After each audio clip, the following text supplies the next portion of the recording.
তরুণ যুবক ছাত্র জনতার কাছে জানতে চাই, অর্জিত এই রক্তাক্ত স্বাধীনতার জন্য যদি আবার আমাদের জীবন বাজি রাখতে হয়, তাহলে আমরা 5ই আগস্টের আগে জীবন বাজি রেখে যেমন সেই ফ্যাসিস্টদেরকে মোকাবেলা করেছি, আমাদের সেই সুন্নি সন্ত্রাসীদেরকে মোকাবেলা করেছি, আগামী দিনেও আমাদের দেশকে অস্থিতিশীল করার জন্য যারা সেই অস্থিতিশীল পরিস্থিতি তৈরি করার নাটক গুরু হিসাবে ভূমিকা পালন করছেন, 5ই আগস্টের হিমালয়কে যারা মোকাবেলা করেছে, সামান্য একটা পাথরকে মোকাবেলা করার জন্য জীবন বাজি রাখতে হলে কি রাজি আছেন আপনারা? সবাই কি রাজি আছেন ইনশাআল্লাহ? আমরা লক্ষ্য করছি বাংলাদেশের জাতীয় ঐক্যের মাধ্যমে বিগত জুলাই এবং আগস্টের যে 5ই গণ অভ্যুত্থান হয়েছিল, এটা কি কোনো দলের অবদান? এটা কি কোনো একক নেতার অবদান? এটা কি কোনো রাজনৈতিক দলের অবদান? এটা এই দেশের জাতীয় ঐক্যের অবদান। আকিমুস সালাতের এই জাতীয় ঐক্যের আহ্বান আমরা শুধু পৌঁছাই দেব না, আগামী দিনে যে কোনো ষড়যন্ত্র মোকাবেলায় ঐক্যবদ্ধ ভূমিকা পালন করে তা আমরা প্রতিহত করব। ঐতিহাসিক তাফসীর মাহফিল থেকে আহ্বান জানাতে চাই, শুধু গ্রেপ্তারি শেষ কথা নয়, শুধুমাত্র তাদের 6 জন কিংবা 10 জনকে চিহ্নিত করা নয়, এদের পিছনে থেকে দেশের মধ্যে এবং দেশের বাইরে থেকে যারা নাটের গুরু হিসাবে দায়িত্ব পালন করছেন, ষড়যন্ত্র করছেন, সেই নাটের গুরু ষড়যন্ত্রকারী আওয়ামী লীগের পলাতক শেখ হাসিনা সহ নেতাদেরকে গ্রেফতার করতে হবে।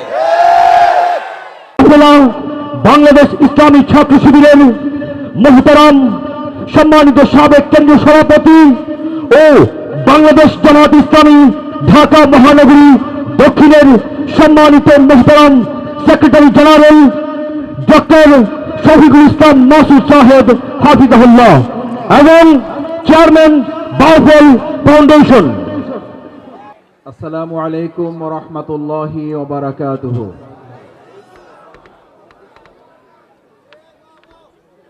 আউযু বিল্লাহি মিনাশ শাইতানির রাজীম। বিসমিল্লাহির রহমানির রহিম। মা কানা মুহাম্মাদুন আবা আহাদিম মির রিজালিকুম ওয়ালাকিন রাসূলুল্লাহি ওয়া খাতামান নাবিয়্যিন ওয়া কানা আল্লাহু বিকুল্লি শাইইন আলিমা। সাদাকাল্লাহুল আযীম ওয়া সাদাকা রাসূলুহুন নাবিয়্যুল কারীম ওয়া নাহনু আলা যালিকা মিনাশ শাহিদিন ওয়া শাকিরিন। সিরাতুন নবী সাল্লাল্লাহু আলাইহি ওয়াসাল্লাম বাস্তবায়ন কমিটি নারায়ণগঞ্জ রূপগঞ্জের আজকের এই চনপাড়া 5 নং ওয়ার্ড যে খেলার মাঠ, এই সুন্দর মাঠের আজকের এই মাহফিলের সম্মানিত সভাপতি, বিশিষ্ট আলেমে দ্বীন, অত্র এলাকার সম্মানিত পরিচিত মানুষ, জননেতা জনাব মাওলানা মিজানুর রহমান, আজকের এই প্রোগ্রামের সম্মানিত প্রধান বক্তা, যার মধুর কণ্ঠে মিশ্রিত তাফসীর শোনার জন্য আপনারা এখানে উপস্থিত হয়েছেন, বাংলাদেশ বেতার এবং টেলিভিশনের খ্যাতিমান আলোচক, রূপায়ণ কেন্দ্রীয় মসজিদের টাউন কেন্দ্রীয় মসজিদে জামে মসজিদের সম্মানিত খতিব, আমার একান্ত প্রিয় এবং সম্মানিত ভাই মুফাসসিরে কোরআন জনাব মাওলানা শেখ জামাল উদ্দিন, আজকের প্রোগ্রামের সম্মানিত বিশেষ অতিথি, একটু আগে সংক্ষেপে গুরুত্বপূর্ণ কথা বলেছেন অত্র এলাকার প্রিয় মানুষ, সিরাত উদযাপন কমিটির অন্যতম উপদেষ্টা, বিশিষ্ট জননেতা জনাব মোহাম্মদ হাফিজুর রহমান, প্রোগ্রামের অন্যতম অতিথি, বিশিষ্ট আলেমে দ্বীন, খতিব, আপনাদের প্রাণপ্রিয় মানুষ জনাব মাওলানা মোহাম্মদ জাকির হোসেন, মঞ্চে উপবিষ্ট সম্মানিত গণ্যমান্য উলামায়ে কেরাম, সম্মানিত সুধী মণ্ডলী, আমার সামনে উপস্থিত নারায়ণগঞ্জ রূপগঞ্জের চনপাড়া অঞ্চলের বিভিন্ন প্রান্ত থেকে আগত সম্মানিত মুসল্লিয়ানে কেরাম ভাই এবং বোনেরা, আমি আবার আপনাদের সকলের সম্মানে শ্রদ্ধার সাথে আপনাদের প্রতি কৃতজ্ঞতা জ্ঞাপন করে অন্তরের অন্তঃস্থল থেকে সালাম জানাচ্ছি। আসসালামু আলাইকুম ওয়া রাহমাতুল্লাহি ওয়া বারাকাতুহু। আলহামদুলিল্লাহ, মহান আল্লাহর একান্ত শুকরিয়া যে আল্লাহ সুবহানাহু ওয়া তাআলা বাংলাদেশের এরকম একটি নতুন অধ্যায় আমাদেরকে উপনীত করেছেন, নতুন একটা স্বাধীনতা আমাদেরকে দিয়েছেন, নতুন একটা বাংলাদেশ আমাদেরকে দিয়েছেন। যেই বাংলাদেশে এরকম তাফসিরুল কোরআন মাহফিল অনুষ্ঠান আয়োজন করার জন্য সেই তথাকথিত প্রশাসনের দরজায় গিয়ে গিয়ে আর আমাদেরকে ধর্ণা ধরতে হচ্ছে না, সেরকম একটা বিরাট অভিশাপ থেকে আল্লাহ আমাদেরকে বাঁচিয়েছেন। সেজন্য একবার অন্তরে অন্তঃস্থল থেকে ওই আসমানের মালিক যে আল্লাহ তাআলা এই খোলা জমিনে খোলা আসমানের নিচে আমাদেরকে কথা বলার সুযোগ করে দিয়েছেন, সবাই একবার আপনার সমস্ত শক্তি দিয়ে সে আল্লাহ সুবহানাহু ওয়া তাআলার কাছে শুকরিয়া আদায়ের অংশ হিসাবে আমরা কি আলহামদুলিল্লাহ বলতে পারবো? আলহামদুলিল্লাহ, আলহামদুলিল্লাহ, আলহামদুলিল্লাহ রাব্বিল আলামিন। এই প্রশংসা শুধুমাত্র ছাত্রদের নয়, এই প্রশংসা শুধু জনতার নয়, এই প্রশংসা শুধু শ্রমিকের নয়, এই সমস্ত প্রশংসার মালিক হচ্ছেন কে? আল্লাহ সুবহানাহু ওয়া তাআলা। ওয়ামাকারু ওয়ামাকার আল্লাহ, আল্লাহু খায়রুল মাকিরিন। মানুষ ষড়যন্ত্র করে, আল্লাহ তাআলা কৌশল অবলম্বন করেন।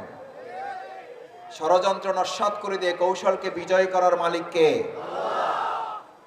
সেই আল্লাহ সুবহানাহু ওয়া তাআলা আজকে এখানে দাঁড়িয়ে যে সমস্ত শহীদ ছাত্র, তরুণ, যুবক, শ্রমিক, খেটে খাওয়া মানুষের রক্তে অর্জিত আজকের এই নতুন সুন্দর পরিবেশ দিয়েছেন, সেই আল্লাহ সুবহানাহু ওয়া তাআলার কাছে আমরা আমাদের সেই সমস্ত প্রিয় তরুণ, যুবক, ছাত্র, শ্রমিক ভাইদের জন্য দোয়া করি আল্লাহ তাআলা তাদেরকে যেন সব গুনাহ মাফ করে দিয়ে শাহাদাতের মর্যাদা যেন দান করেন। সকলে বলুন আমিন। সম্মানিত ভাইয়েরা, আমাদের শহীদ আবু সাঈদ মীর মুগ্ধরা জীবন দিয়েছেন। জীবন দেওয়া অর্জিত এই নতুন বাংলাদেশে এখনো ষড়যন্ত্র বন্ধ হয় নাই। সেই ষড়যন্ত্রের ধারাবাহিকতায় অংশ হিসাবে ষড়যন্ত্রকারীরা যারা মনে করেছিল ষড়যন্ত্র করে তারা আরো কিছুদিন এই ক্ষমতায় অধিষ্ঠিত থাকবে, ক্ষমতা শুধু হারায় নাই, তারা পালাতে বাধ্য হয়েছে। কারণ যারা ষড়যন্ত্র করে তারা শুধু অপমানিত লাঞ্ছিত হয় না, তাদেরকে আল্লাহ তাআলা দেশ ছাড়া করতে বাধ্য করেন। আল্লাহ তাআলা তাদের শুধু দেশ ছাড়াই করেন নাই, আল্লাহ তাআলা তাদেরকে মানুষের অন্তর থেকেও বিচ্ছিন্ন করে এই জনগণের ভালোবাসা থেকে তাদেরকে শুধু মাহরুম করেন নাই, জনগণের ধিক্কার, লাঞ্ছনা, অভিশাপে তাদেরকে সিক্ত করেছেন। ভাইয়েরা, আমরা আমাদের আবু সাঈদ মীর মুগ্ধর পাশাপাশি আপনারা জানেন গত পরশু আমাদের প্রিয় মাতৃভূমি বাংলাদেশের চট্টগ্রামের কতিপয় দুষ্কৃতকারী সন্ত্রাসী আমাদের রাষ্ট্রদ্রোহের অভিযোগে গ্রেপ্তার করা একজন ব্যক্তিকে অন্যায়ভাবে মুক্ত করার কথা বলে মূলত আওয়ামী লীগ, ছাত্রলীগ, যুবলীগ, শ্রমিক লীগের পলাতক সন্ত্রাসীরা চট্টগ্রাম আদালতের একজন বিজ্ঞ আইনজীবী শহীদ সাইফুল ইসলামকে যারা হত্যা করেছে, আমরা আজকের এই ঐতিহাসিক সিরাত মাহফিল থেকে আল্লাহর কাছে প্রথমত দোয়া করি, আল্লাহ আমাদের প্রিয় সেই শহীদ সাইফুল ইসলামকেও আপনি এই শাহাদাতের তালিকায় তাকে নাম লিখিত করে তাকেও শাহাদাতের মর্যাদা আপনি দান করেন। আমরা এই প্রশাসনের কাছে জোর দাবি জানাচ্ছি, তাদেরকে 24 ঘন্টার মধ্যে গ্রেপ্তার করে আইনের আওতায় নিয়ে এসে বিচারের মুখোমুখি করতে হবে। না হলে যারা এই ষড়যন্ত্রের সাথে সম্পৃক্ত মিডিয়ার সামনে প্রকাশিত আছে, আমরা প্রশাসনকে ধন্যবাদ জানাই। চট্টগ্রাম প্রশাসন ইতিমধ্যে তাদেরকে চিহ্নিত করে কিছু ব্যক্তিদেরকে গ্রেপ্তার করেছে। আমরা আজকের এই চনপাড়ার ঐতিহাসিক তাফসির মাহফিল থেকে আহ্বান জানাতে চাই, শুধু গ্রেপ্তারি শেষ কথা নয়, শুধুমাত্র তাদের 6 জন কিংবা 10 জনকে চিহ্নিত করা নয়, এদের পিছনে থেকে দেশের মধ্যে এবং দেশের বাইরে থেকে যারা নাটের গুরু হিসাবে দায়িত্ব পালন করছেন, ষড়যন্ত্র করছেন, সেই নাটের গুরু ষড়যন্ত্রকারী আওয়ামী লীগের পলাতক শেখ হাসিনা সহ নেতাদেরকে গ্রেফতার করতে হবে। সম্মানিত ভাইয়েরা, অর্জিত স্বাধীনতা অর্জন করা যত সহজ, সেই স্বাধীনতা রক্ষা করা তার চেয়েও।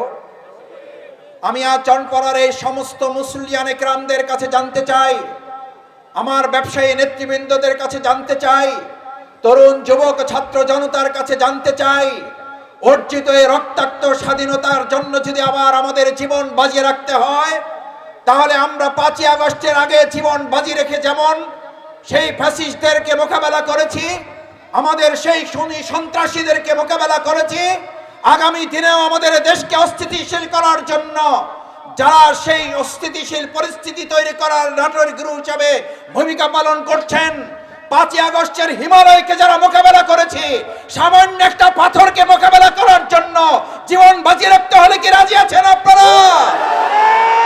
সবাই কি রাজি আছেন ইনশাআল্লাহ? সম্মানিত নারায়ণগঞ্জ রূপগঞ্জবাসী, আমি আপনাদের সামনে মহাগ্রন্থ আল কোরআনের একেবারে পরিচিত একটি আয়াত আপনাদের সামনে তেলাওয়াত করেছি। আজকে সিরাত আলোচনা, আমাদের শ্রদ্ধেয় প্রধান বক্তা সহ অন্যান্য অতিথিবৃন্দ আপনাদের সামনে গুরুত্বপূর্ণ তাফসির পেশ করবেন। আমি শুধু সিরাত সংক্রান্ত কয়েকটি ছোট কথা বলে আমার আলোচনা সংক্ষেপে শেষ করব। আল্লাহ তাআলা আমাদেরকে তৌফিক দান করুন, সকলে বলুন আমিন। আল্লাহ সুবহানাহু ওয়া তাআলা বলেন, মা কানা মুহাম্মাদুন আবা আহাদিম মির রিজালিকুম ওয়ালাকিন রাসূলুল্লাহ। তোমাদের এই প্রিয় মুহাম্মদ তোমাদের কাছে প্রেরণ করা হয়েছে, তিনি একজনের সন্তান, তিনি মানুষ, কিন্তু আমি মানুষদের মধ্য থেকে আল্লাহ তাআলা তাকে রাসূল হিসেবে প্রেরণ করেছি এবং খাতামান নবিয়্যিন। আপনাদের নিশ্চয়ই মনে থাকার কথা, আমাদের এই আয়াত, গোটা কোরআন শরীফ যারা মানেন, এই আয়াতের পুরাটা মানেন, কিন্তু আয়াতের শেষ ছোট্ট একটা শব্দ শুধু মানেন না। কোনটুকু মানেন না? আয়াতের শেষ একটা শব্দ শুধু মানেন না, গোটা একটা আয়াতও স্বীকার করেন না।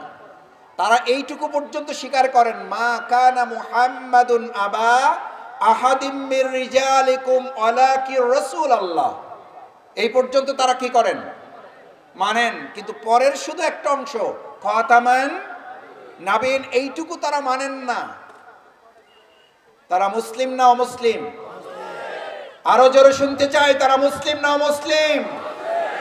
আমি এবার চনপাড়াবাসীর কাছে জানতে চাই, আপনি যে দল করেন, যে মত করেন, যে আদর্শে বিশ্বাস করেন কিংবা করেন না, আপনি যে চিন্তাধারা, যে স্বপ্নে বিভোর থাকেন কিংবা করেন না, আপনি যে নেতার স্লোগানে বিবরিত থাকেন কিংবা থাকেন না, যদি মহাগ্রন্থ আল কোরআনের গোটা একটা আয়াত না, শুধু একটা শব্দকে অস্বীকার করার কারণে আপনি তাকে অমুসলিম বলেন, তাহলে আজকে এই মাইকের আওয়াজ যে ভাইয়েরা শুনছেন, যে বোনেরা শুনছেন, যে মুসলিয়ানে কেরামরা শুনছেন, তাদের বিবেকের কাছে কোশ্চেন করতে চাই, যদি আপনি রাজনীতির ক্ষেত্রে সেই ইসলাম না মানেন, আদর্শের ক্ষেত্রে যদি সেই ইসলাম না মানেন, পররাষ্ট্রনীতির ক্ষেত্রে যদি সেই ইসলাম না মানেন, অর্থনীতির ক্ষেত্রে যদি সেই ইসলাম আপনি না মানেন, আল্লাহর জমিনে আল্লাহর বিধান কিভাবে চলবে তা যদি না মানেন, গণভবন কিভাবে চলবে আমি যদি তা না মানি, বঙ্গভবন কিভাবে চলবে তা যদি আমি না মানি,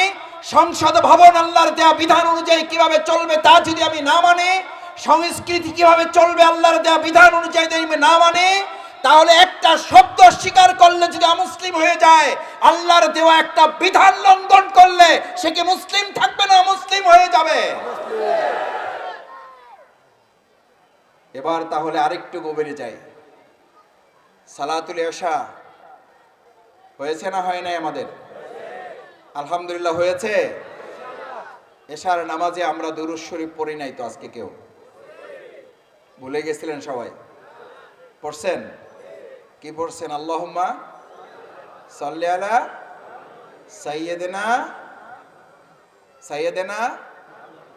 নেতাকে নেতাকে সাইয়েদেনা, আবার বলেন সাইয়েদেনা, সাইয়েদেনা। ভালো করে বুঝেন, পরে কিন্তু আবার বিভ্রান্তিতে পড়েন না, পরে আবার বলেন না মাসুদ ভাই ওয়াজ করতে এসে রাজনীতি করেন না। নামাজের মধ্যে আল্লাহকে সাক্ষী করে ওয়াদা করে আসছেন সাইয়েদেনা, আর রাস্তায় এসে স্লোগান দিচ্ছেন আমার নেতা তোমার নেতা, অমুক নেতা তমুক নেতা, হাবিজাবি সাতামাতা। নামাজে আল্লাহ রাসূল সাল্লাল্লাহু আলাইহি সাল্লামকে নেতা মেনে নিয়ে এসে আপনি রাজপথে স্লোগান নিচ্ছেন আমার নেতা তোমার নেতা, অমুক নেতা সাতানাতা। এই আন্দোলন, এই স্লোগান শুধুমাত্র নামাজের বিরোধী নয়, এই স্লোগান ইমানেরও বিরোধী। কেন? প্রিয় নবী মুহাম্মদুর রাসূলুল্লাহ সাল্লাল্লাহু আলাইহি সাল্লামকে আল্লাহ তাআলা এবার ঘোষণা করলেন, বিসমিল্লাহির রহমানির রহিম, লাকাদ কানা লাকুম ফি রাসূলিল্লাহি উসওয়াতুন হাসানাহ। প্রিয় নবী মুহাম্মদুর রাসূলুল্লাহ সাল্লাল্লাহু আলাইহি সাল্লাম শুধু কি নামাজের আদর্শ, শুধু কি রোজার আদর্শ, শুধু কি হজের আদর্শ, নাকি সমাজ এবং রাষ্ট্র পরিচালনার আদর্শ? আচ্ছা আপনারা বলেন, আজকে যে মসজিদে বা যে মাঠে আপনারা সালাত আদায় করেছেন, এই সালাতে আপনাদের একজন ইমাম ছিল, একজন ইমাম ছিল। সালাতে যদি আপনার একজন ইমাম থাকে, আকিমুস সালাত, আকিমুস সালাতের জন্য যদি আপনাকে মসজিদ খুঁজতে হয়, এটা কার নির্দেশ? সালাত কায়েম করতে বলা হয়েছে না পড়তে বলা হয়েছে? সালাত কায়েম না পড়ো? আমরা আজকে থেকে সালাত কায়েম করবো ইনশাআল্লাহ। সালাত কায়েম করতে হয় ঘরে না মসজিদে? কেন মসজিদে যেতে হবে? মসজিদে যেতে হবে এই জন্য যে আপনাকে আকিমুস সালাত, নামাজ সালাত আদায়ের জন্য মসজিদ গেলে আপনাকে 3টা শর্ত পূরণ করতে হয়। কয়টা? এক, জামাতবদ্ধ হওয়া। কি বদ্ধ? কি বদ্ধ? আকিমুস সালাতে জামাতবদ্ধ যদি হয় এটা হচ্ছে ট্রেনিং, আর আকিমুদ্দিনে আল্লাহর জমিনে দিন কায়েমের জন্য সংগঠনবদ্ধ ঐক্যবদ্ধ হয়ে আল্লাহর জমিনে দিন বিজয় করতে হলে আর একটা ট্রেনিং। যারা সালাত কায়েম করে মসজিদে জামাতবদ্ধ হয়েছি, আকিমুদ্দিন আল্লাহর জমিনে দিন বিজয়ের জন্য জামাতবদ্ধ হতে রাজি কারা? তারা হাত জাগান। রাজি আছেন ইনশাআল্লাহ? তাহলে 1 নম্বর শর্ত হলো কিবদ্ধ হওয়া। কিবদ্ধ হওয়া। আজকে মুসলিম জাতির সবচেয়ে বড় দুর্ভাগ্য হচ্ছে আমরা কি হয়ে গেছি? কি হয়ে গেছি? আমি মাঝে মধ্যে ছোট্ট একটা গল্প বলি যে আমাদের প্রতিপক্ষরা সবচেয়ে বড় সফল হয়েছে। আলহামদুলিল্লাহ, এই সফলতাও তারা অর্জন করতে শেষ পর্যন্ত পারবে না। আমরা গোটা মুসলিম উম্মাহকে এক জায়গায় করে নেতৃত্বের কাটারে আমরা আমাদের সেই প্রতিপক্ষ যারা অর্জন করেছে সফলতা কিংবা ষড়যন্ত্রের পথ রচিত করেছে, আমরা ঐক্যবদ্ধ ভূমিকা পালন করে সালাতে যেমন কাতারে কাঁধে কাঁধ মিলিয়ে দাঁড়িয়ে যে ইমাম নির্দেশ দেয়, ফাঁকা পূরণ করুন, কাঁধে কাঁধ মিলান, পায়ের সাথে পা লাগিয়ে দিন। আমরা রাজপথেও সামনে ভাবে প্রতিপক্ষ মোকাবেলায় গোটা মুসলিম মানব জাতিকে কাঁধে কাঁধ দিয়ে প্রতিপক্ষকে ঐক্যবদ্ধ মোকাবেলা করা হবে।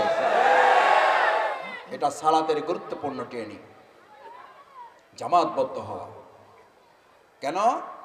শয়তান একজন ইমানদারকে প্রথম টার্গেট করে তাকে দিয়ে গুনাহ করায় না, তাকে দিয়ে মদ খাওয়ায় না, তাকে দিয়ে ঘুষ খাওয়ায় না, তাকে দিয়ে জেনা করায় না, তাকে দিয়ে মাদক সেবন করায় না।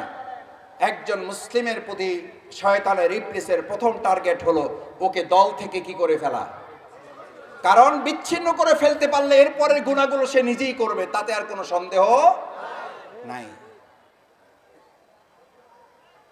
জামাতবদ্ধ হওয়া, আকিমুস সালাতের ট্রেনিং, ঐক্যবদ্ধ জীবন যাপন করা।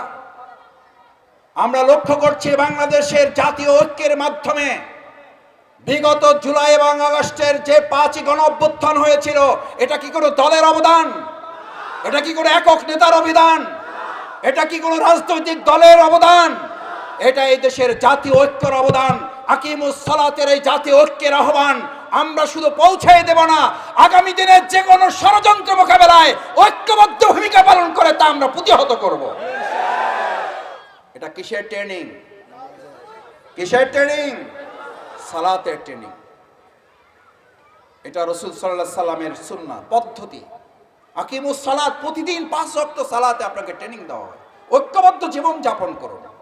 ইমাম যখন এই কথা ঘোষণা দেন, উনি কেউ অনুরোধ করেন, আরবিতে কেউ বলেন, কেউ বাংলায় বলেন, অথবা কেউ আরবিতেও বলেন, সাথে বাংলায় বলেন। ঘোষণাটা এমন ঘোষণা দেবে, মুসল্লিরা থরথর করে কাঁপেন। আমাদেরকে অনেকে বলে, হুজুররা ওয়াজ করবেন তো একটু মিষ্টি মিষ্টি কথা দিয়ে, মধুর আওয়াজে, নিশ্চয়ই মধুর আওয়াজে মিষ্টি কথা বলবেন। প্রিয়নবী মুহাম্মদুর রাসূলুল্লাহ সাল্লাল্লাহু আলাইহি সাল্লাম কথা বলতেন, সাহাবায়ে আজমাইনগণ থরথর করে কাঁপতেন, চোখের পলক ফেলতেন না।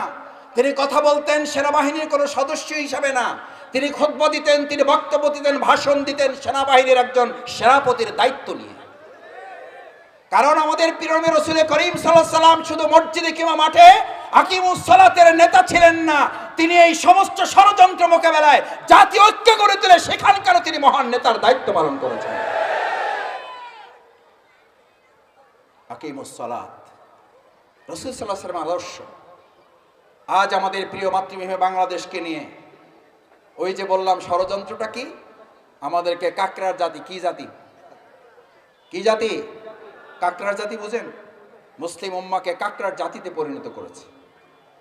আপনাদের ছোট সময় কাকড়া ধরার যদি অভিজ্ঞতা মনে থাকে, অথবা এটা গল্প অথবা বাস্তব, যেটাই মনে করেন, এটি কল্পনা করেন, একটা কাকড়া পাত্রের মধ্যে রাখবেন, ওটা বের হয়ে যায়।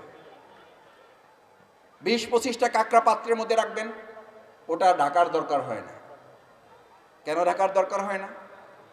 একটা কাকড়া উঠতে থাকলে নিচে যে কাকড়াগুলো থাকে প্রত্যেকটা ওইটার পা টাইনে নিচে নামে ধরে, হে মনে করে যে এইটার জন্য আমি বের হইতে পারি না। এটা কোনোভাবেই তারে বোঝানো যাবে না যে উপরেরটা বাইর হইতে পারলে তার সিরিয়াল, এরপরেরটা এসে বের হইতে পারবে, তারপরে আরেকজন বের হইতে পারবে। কিন্তু তার মাথায় ঢুকছে এইটা তার জন্য বাধা হয়ে দাঁড়াইছে, যে কোনোভাবে এটা টাইনে নিচে নামাইয়ে তারপর তার বাইর হইতে হবে।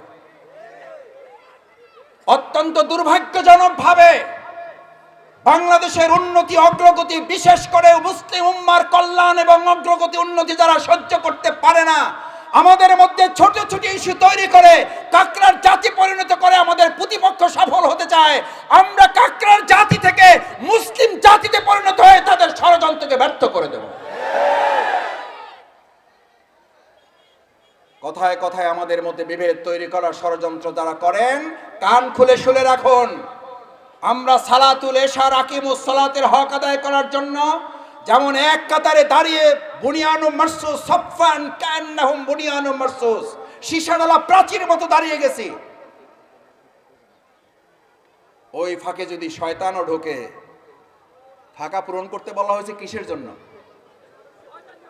বলেন? ওর মধ্যে কি মুসল্লি ঢোকার সম্ভাবনা থাকে না শয়তান? কি ঢোকার সম্ভাবনা থাকে? 5ই আগস্ট পরবর্তী যে নতুন বাংলাদেশ নির্মিত হয়েছে, এই সাজিবদ্ধ বাংলাদেশ, জনতার ঐক্যের বাংলাদেশে শয়তান ঢোকার চেষ্টায় আছে না নাই? কোন শয়তান? শয়তান তো এক প্রকার, জিন শয়তান। সনপাড়া শয়তান এক প্রকার, কয় প্রকার? 2 প্রকার, জিন শয়তান। এটা তো আমাদের কথা, এটা সিরাত কমিটির কথা, মাওলানা শেখ জামাল উদ্দিন সাহেবের কথা। কার কথা বলেন? আয়াতটা বলেন জোরে, মিনাল জিন্নাতি ওয়ান নাস। এই জিন শয়তানের মধ্যে নামাজে ঢোকার সম্ভাবনা থাকে, আর আকিমুদ্দিন কায়েমের জন্য খুনি ফ্যাসিস্ট শেখ হাসিনার মতো লোকেরা চট করে আবার বাংলাদেশে আমাদের ফাঁকে ঢোকার অপচেষ্টায় লিপ্ত রয়েছে। মোকাবেলা করা হবে, অত সহজ না। 5 ওয়াক্ত নামাজ ট্রেনিং নেওয়া এই জাতিকে আর বিভ্রান্ত করে কোন খুনি ফ্যাসিস্ট সরকারকে আমাদের উপর আধিপত্য করতে দেওয়া হবে না। সালাতের প্রথম ট্রেনিং ঐক্যবদ্ধ জীবন যাপন, পারা যাবে ইনশাআল্লাহ? দেখি সবাই রাজি আছেন ইনশাআল্লাহ? আল্লাহ আমাদের গোটা বাংলাদেশের জাতিকে ঐক্যবদ্ধ ভূমিকা পালন করার তৌফিক দিন। দ্বিতীয় ট্রেনিংটা কি? সালাতে গিয়েছেন, জামাতের জন্য 3 জন যদি হয়, 2 জনও যদি হয়, ইমাম থাকে না থাকে না? ওখানে ইমাম লাগে 2.5 ঘন্টার, 2.5 ঘন্টার জীবন বাদ দিলে আর 24 ঘন্টার মধ্যে তো সময় থাকে না। সময় থাকে কয় ঘন্টা থাকে? 5 ওয়াক্ত সালাত আদায় করতে যদি 2.5 ঘন্টা যায়, এরপর বাকি থাকে কয় ঘন্টা? সাড়ে 21 ঘন্টা। এই 21 ঘন্টা পরিচালনার জন্য আকিমউদ্দিন, ওখানে আকিমুস সালাতে ইমাম লাগে। কয়জন লোক হইল? কয়জন? না যার যার মতো সালাত? এটা আকিমুস সালাত হয় না, এটা সালাত আদায় হয়। আকিমুস সালাত অর্থ হলো যে কয়জন আছো তাদের মধ্যে একজন কি বানাও। ভাইয়েরা, মসজিদ যদি আল্লাহর বিধানের আলোকে নেতৃত্বভাবে তৈরি হয়ে জামাতবদ্ধ জীবনের মাধ্যমে আপনি দুনিয়ার এই জিন্দেগি থেকে মসজিদে যাওয়ার পর অন্তরে প্রশান্তি অনুভব করেন না? করেন না? কেন করেন? ওটা আল্লাহর বিধানের আলোকে মসজিদ পরিচালনা হয় বলে ওখানে প্রশান্তি পাওয়া যায়। আজ চনপাড়াবাসীর কাছে আহ্বান জানাতে চাই, ওখানে ইমাম নির্ধারণ করে জামাতবদ্ধ জীবনের মাধ্যমে যদি প্রশান্তি অনুভব করেন, আজ বাংলাদেশের এই 24,000 বর্গমাইল নয়, 50,000 বর্গমাইল নয়, 56,000 বর্গমাইল জমিনকে যদি মসজিদ কল্পনা করে মসজিদে মুখী জিন্দেগি জীবন যাপন করার সিদ্ধান্ত নিয়ে আমরাও যদি আল্লাহওয়ালা ইমাম তৈরি করে এখানে জামাতবদ্ধ জীবন তৈরি করা যায়, মসজিদের মতো এই জমিনে আল্লাহ শান্তি প্রশস্ত করে দেবেন। এখন মসজিদে শান্তি পাই, জমিনে পাই না কেন? কেন পাই না? মসজিদ আল্লাহর বিধানে চলে আর আমাদের জমিন কার বিধানে চলে? কার বিধানে চলে? মানুষের বিধানে চলে। আল্লাহ সুবহানাহু ওয়া তাআলা প্রিয় নবী মুহাম্মদুর রাসূলুল্লাহ সাল্লাল্লাহু আলাইহি সাল্লামকে কি শুধু মসজিদে নববীর ইমাম বানিয়েছেন না মদিনা রাষ্ট্রের ইমাম বানিয়েছেন? আজকে এখানে মুসল্লিদের কাছে জানতে চাই, যারা প্রিয় নবী মুহাম্মদুর রাসূলুল্লাহ সাল্লাল্লাহু আলাইহি সাল্লামের নেতৃত্বে মসজিদে নববীতে সালাত আদায় করেছেন, আকিমুস সালাতের হক আদায় করেছেন, ওই মুসল্লিরাই রাসূল করিম সাল্লাল্লাহু আলাইহি সাল্লামের নেতৃত্বে মদিনা রাষ্ট্র পরিচালনায় ভূমিকা পালন করেছেন। আজ চনপাড়াবাসীকে এই সিদ্ধান্ত নিতে পারে যে আমরা মসজিদে যেমন ইমাম তৈরি করেছি, আমাদের সমাজ রাষ্ট্র পরিচালনায় রূপগঞ্জ, নারায়ণগঞ্জ, চনপাড়া, আমাদের প্রিয় ঢাকা, আমাদের প্রিয় মাতৃভূমি বাংলাদেশ পরিচালনায় ওরকম সৎ, যোগ্য, দক্ষ নেতৃত্ব তৈরি করার জন্য রাসূলের আদর্শকে আমরা মেনে নিতে রাজি আছি সবাই। এটা কিসের ট্রেনিং? সালাতের ট্রেনিং। সালাত আমাদেরকে এই ট্রেনিং দেয়। ওখানে ইমাম লাগবে, এখানে আপনার সমাজ রাষ্ট্র পরিচালনার জন্য নেতা দায়িত্বশীল লাগবে। আমি আপনার কাছে এই কথা জিজ্ঞেস করতে চাই, ওখানে ইমামের ব্যাপারে যদি শোনেন এমনি নামাজ কালাম ভালোই পড়ায়, কিন্তু টুকটাক একটু সমস্যা আছে। কি সমস্যা? টুকটাক। আর আমাদের সমাজের ব্যাপারে কি কথা আছে? উনি শুধু সমস্যা না, উনি নামাজের সময় হলে মসজিদে দ্বারের কাছে দিয়েও হাঁটার সময় পান না। মসজিদের ইমাম যতক্ষণ পর্যন্ত সমাজের ইমাম হবেন না, আর সমাজের ইমাম যতক্ষণ মসজিদের ইমাম হবেন না, ততক্ষণ পর্যন্ত বৈষম্যহীন বাংলাদেশ আপনি পাবেন না। এটা তো একটা বৈষম্য। এটা কি? কেন বৈষম্য? আমি একজন নেতাকে জিজ্ঞেস করেছিলাম, ভাই বৈষম্যহীন বাংলাদেশ চান, তা আপনারা তো ভাগ করে ফেলেছেন।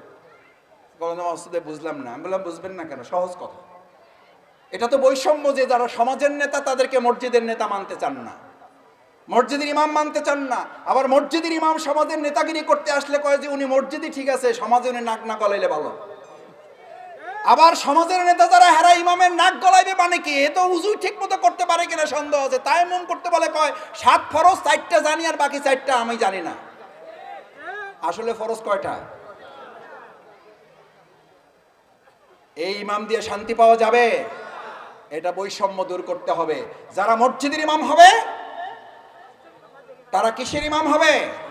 সমাজের ইমাম হবে। আজকের সিরাত উদযাপন কমিটির পক্ষ থেকে আমরা চনপাড়াবাসীকে আহ্বান জানাতে চাই, আগামী দিনে এমন একটা বৈষম্যহীন রাষ্ট্র আমরা তৈরি করব, যেই বৈষম্যহীন রাষ্ট্রে সমাজের নেতা মসজিদের ইমাম হবে, মসজিদের ইমাম সমাজের নেতাদের দায়িত্ব পালন করা ভূমিকা পালন করবে। ভাইরা, শুকরিয়া, মেহেরবান। আরো ভালোবাসা পরে পাবেন। আমি শুধু ওই যে আমাদের গ্রামে একটা কথা আছে আর কি, আমরা হলাম সাপের খেলা দেখাইতে আসছি, পরে কি বিক্রি হবে? কি বিক্রি? তাবিজ বিক্রি। আসল তাবিজ বিক্রি আমাদের শ্রদ্ধা ওলামায়ে কেরামগণ করবেন। আমরা সাপের খেলা দেখাই একটু আপনাদেরকে এক জায়গায় করতেছি, কিন্তু আবার যারা একটু বেশি বুদ্ধিমান তারা আবার সাপের খেলা দেখে তাবিজ আর কি করতে চায় না। ওই যে খেলা যা দেখার দেখে ফেলছি, যখন বলে যে এবার একটু কাছে আসেন আসল কথা বলবো, তখন লোকেরা বুঝে যে কাজ তো শেষ, এবার আমার পালা বসবেন না চলে যাবেন? দেখি ইনশাআল্লাহ সবাই শেষ পর্যন্ত থাকবেন ইনশাআল্লাহ। আমরা তাবিজ না নিয়ে কেউ যাব না ইনশাআল্লাহ। নেতাকে জিজ্ঞেস করলাম, ভাই এটা কেন, বৈষম্য কেন? তো বলেন যে ভাই বৈষম্য আমরাও দূর করতে চাই। আমি বললাম যদি বৈষম্য দূর করতে চান তাহলে মসজিদের নেতাকে সমাজের নেতা এবং সমাজের নেতাকে কোথার নেতা বানাইতে হবে। এই নেতা বানানোর দায়িত্ব কি আল্লাহ তাআলার শুধু, না আপনাদেরও আছে? আলহামদুলিল্লাহ, এই দায়িত্ব আপনারা আমরা যদি পালন করতে পারি তাহলেই কেবলমাত্র একটা সুন্দর বৈষম্যহীন বাংলাদেশ আমরা তৈরি করতে সক্ষম হব। শেষ কথা যেটা আকিমুস সালাতের, প্রথম পেলেন জামাতবদ্ধ জীবনযাপন, দ্বিতীয় পেলেন একজন কি লাগবে, নেতা লাগবে। সালাতের তৃতীয় এবং সবচেয়ে বড় বৈশিষ্ট্য যেটা, সবচেয়ে বড় বৈশিষ্ট্য যেটা, আপনার মতের কোরবানি, আপনার চিন্তা, আপনার ইচ্ছা অনিচ্ছার কোরবানি। আপনি সালাত আদায় করতে গেলেন, নেতৃত্বের পক্ষ থেকে যে সিদ্ধান্ত দেওয়া হয় ওটা আপনি পছন্দ হইলেও মানেন, না হইলেও মানেন না। ধরেন আপনি ওখানে গেছেন, মসজিদটা একটু এসি রুম আছে, খুব গরম পড়েছে, ভিতরে ঢুকে চিন্তা করলেন আজকে হুজুর যেভাবে ছোট সূরা দিয়ে পড়ছে আমি একটু বড় সূরা আদায় করতে চাই। সওয়াব কম হবে না বেশি হবে? বলে যে কম হবে। সওয়াব কম হবে না বেশি হবে? সালাত কি হয়ে যাবে? নষ্ট হয়ে যাবে। কার আনুগত্য? ব্যক্তির না ইমামের? ব্যক্তির না ইমামের? আমাদের সম্মানিত মুসল্লিয়ানে কেরাম, আকিমুস সালাত প্রিয় নবী মুহাম্মদ রাসূলুল্লাহ সাল্লাল্লাহু আলাইহি সাল্লামের জীবনের সমস্ত সাহাবীগণ রাসূল সাল্লাল্লাহু আলাইহি সাল্লামের আনুগত্য নিজেদেরকে এমন ভাবে তৈরি করেছিলেন, সামি'না ওয়া আতা'না, আমরা শুনলাম এবং মেনে নিলাম। কিন্তু আমাদের ওয়াজ মাহফিল সম্পর্কে এখন আলেমগণই কোনো ক্ষেত্রে হতাশ হয়ে যাচ্ছে। মানে ডাক্তার রুগী দেখতে দেখতে ডাক্তারই মনে করতেছেন সর্বনাশ, এত রুগী দেখতেছি তাও তো রুগী কমে না, হতাশ। আমি কিছু সময় মাঝে মধ্যে দু একজন আলেমদের সাথে আলোচনা করি, ভাই মাহফিল একটা নেন। পয় মাসুদ ভাই বুঝলাম না, এত মাহফিল করি তারপরও তো দেশে আলহামদুলিল্লাহ কিছু বরকত যে হচ্ছে না তা না, কিন্তু যেভাবে পরিবর্তন হওয়া দরকার সেভাবে পরিবর্তন হচ্ছে না। কেন হচ্ছে না? রাসূল করিম সাল্লাল্লাহু আলাইহি সাল্লামের জামানায় তার সাহাবা আজমাইন কেরামগণ যা শুনতেন, কোরআন হাদিসের আলোকে যদি তা মানদণ্ডে উত্তীর্ণ হতো তাহলে তারা মানার জন্য তার প্রস্তুত থাকতেন। কিন্তু আমাদের ওয়াজ সম্পর্কে আমাদের একটা নেতিবাচক ধারণা আছে। ওয়াজ ভালো শুনলাম, কিন্তু কি করলাম না। প্রিয় নবী মুহাম্মদ রাসূলুল্লাহ সাল্লাল্লাহু আলাইহি সাল্লাম এই জামানার একটা হাদিস বলে শেষ করে দেই। হাদিসটা হচ্ছে প্রিয় নবী রাসূল করিম সাল্লাল্লাহু আলাইহি সাল্লাম আব্দুল্লাহ ইবনে মাসউদ রাদিয়াল্লাহু তাআলা আনহুকে সামনে রেখে বললেন, আব্দুল্লাহ ইবনে মাসউদ রাদিয়াল্লাহু তাআলা আনহু ক্বালা রাসূলুল্লাহ সাল্লাল্লাহু আলাইহি ওয়াসাল্লাম ওয়া ইয়াকুলুনা মা লা ইয়াফআলুন, তোমাদের জামানায় একটা ফিতনা হবে, একটা বড় ভয়ঙ্কর ব্যাধি হবে, একটা রোগ হবে। এই রোগটার নাম করোনা না, এই রোগটার নাম টাইফয়েড না, এটার নাম কলেরা না, এটার নাম জন্ডিস না, এটার নাম হার্ট অ্যাটাক না, এটার নাম হলো ওয়া ইয়াকুলুনা মা লা ইয়াফআলুন। তোমাদের মধ্যে বলার লোক থাকবে কিন্তু ওই কাজ করার লোক থাকবে না। ওয়া ইয়াফআলুনা মা লা ইউমারুন, এমন কিছু লোক থাকবে, বলবে করবে কিছু, কিন্তু তার পছন্দ মতো করবে, পছন্দ না হলে করবে না।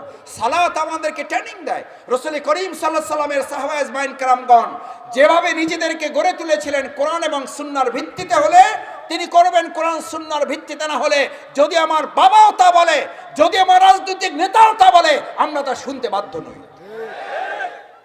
রাসূল সাল্লাল্লাহু আলাইহি সাল্লামের সাহাবা আজমাইন কেরামগণের সময় বাবার সামনে পুত্রের যুদ্ধ হয়েছে না হয় নাই? পুত্রের তলোয়ারের সামনে বাবা দাঁড়াইছে না দাঁড়ায় নাই? সম্মানিত ভাইয়েরা, সেই জন্য আপনাদের কাছে অনুরোধ করতে চাই, প্রিয় নবী রাসূল করিম সাল্লাল্লাহু আলাইহি সাল্লাম এই কথা কেন বললেন? ভয়ঙ্কর ব্যাধি, বলবে কিন্তু করবে না, করবে কিন্তু তার নিজের পছন্দ হলে করবে, না হলে করবে না।